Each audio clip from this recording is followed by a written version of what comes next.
Update tayo sa pagsasampa ng mga reklamong kriminal sa Ombudsman ng DPWH laban sa mga sangkot sa maanumalya umanong flood control projects.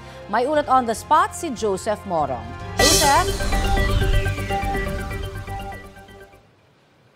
Connie, yung mga isinampang mga reklamo ng DPWH ang unang formal na reklamo na isinampa ng gobyerno simula nang pumutok itong kontrobersiya sa flood control projects. Si DPWH Secretary Vince Dizon mismo ang tumayong complainant sa Ombudsman para sa mga reklamong paglabag sa Anti-Graft and Corrupt Practices Act, malversation of public funds at paglabag sa Government Procurement Act. Ito ay laban sa 20 opisyal ng DPWH mula sa DPWH Bulacan District 1 sa pangunguna ni dating District Engineer Henry Alcantara, dating Assistant District Engineer Bryce Erickson Hernandez, Chief Construction Section JP Mendoza. Kasama sa hinainan ng reklamo ang 4 na construction companies na may 5 individual. SIM Construction Trading at Manager nitong si Sally Santos, Wawaw Builders at may-ari nitong si Mark Alan Arevalo, St. Timothy Construction Corporation at ang mga may-ari nitong sina Maria Roma Angeline Rimando at si Sara Rowena Discaya at IM Construction Corporation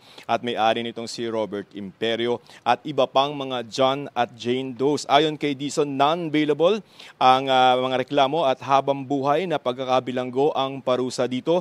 Paliwanag ni Dizon, anti-graft ang sinampa nila dahil tumawid ang mga halaga ng kontrata sa 8 million pesos na itinakda ng batas. Umaabot sa multibilyong piso ang halaga ng mga manumalyang kontrata pero hindi plunder ang isinampa dahil mas mabilis daw at mas malakas ang kaso kung anti-graft ang isasampa base sa legal advice ng mga legal luminaries na nakausap ng DPWH. Proseso naman tayo, Connie. So ngayon na may isinampa na reklamo, yung Ombudsman magsasagawa ng preliminary investigation at oras na makitaan nilang ng ebidensya, sila ang magsasampa ng kaso sa Sandigan Bayan kung saan lilitisin yun doon. Yun namang independent commission, kapag naitatag na ito, ayon kay Dizon, ay magiging fact-finding commission ito na siya rin magre-rekomenda ng mga reklamo sa Ombudsman. Nanawagan naman si Dizon ang pagkalma sa publiko dahil may sinasampang mga reklamo naman na daw ang gobyerno pero naiintindihan daw niya at ng Pangulo ang galit ng publiko at pinapayagan na rin ng DPWH sa pamamagitan ng isang memorandum na